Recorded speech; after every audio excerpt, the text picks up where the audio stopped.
So when we're trying to plot and label rational numbers, the first thing we are going to do is we're going to put our tick marks in between each number. That's the first thing we're going to put our tick marks in between. And then we're going to label it in decimals because it's going to help us to see those numbers much easier. So here, between 0 and 1, we have 0.5. And then we have 1.5 here. Over here, we have negative 0.5. And we have negative 1.5.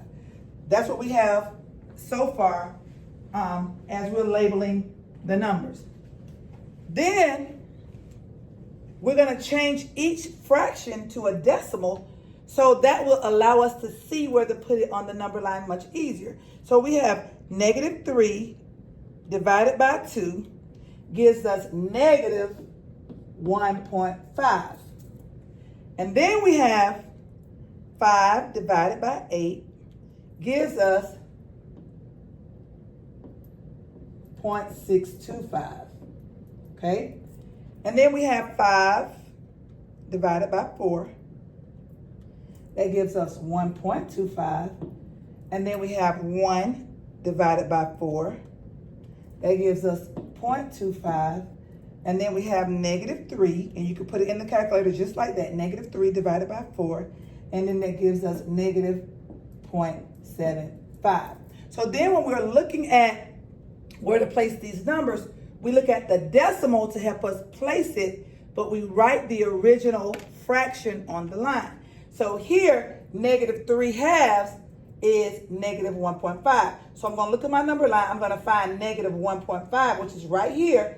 I'm going to put my dot, but I'm going to write the original fraction over the line. Then we have 5/8. 5/8 says 6 decimal THTH. That says 625,000.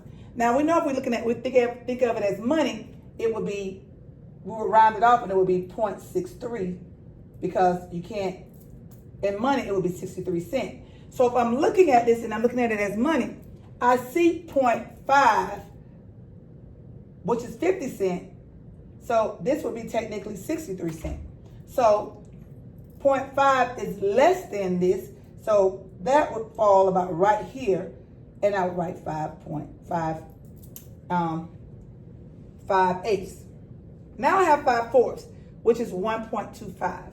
So I'm teaching the students to look at it as money. So if this is $1.25, here is $1.50. Which one is greater? The $1.50. So $1.25 will fall about right there. I'm going to write 5/4. Then I have 1/4. 1/4 is 25 hundredths, which is 25 cents. I see 50 cents. This is less than this, so I'm going to put it back right here, and that's going to be 1/4. And then I have negative 75 hundredths, which is when we look at it as money, is 75 cents. But we're over here, so we got negative 0.5. That is negative 0.75. It's going to be closer to the 1. So I'm going to write negative 3/4.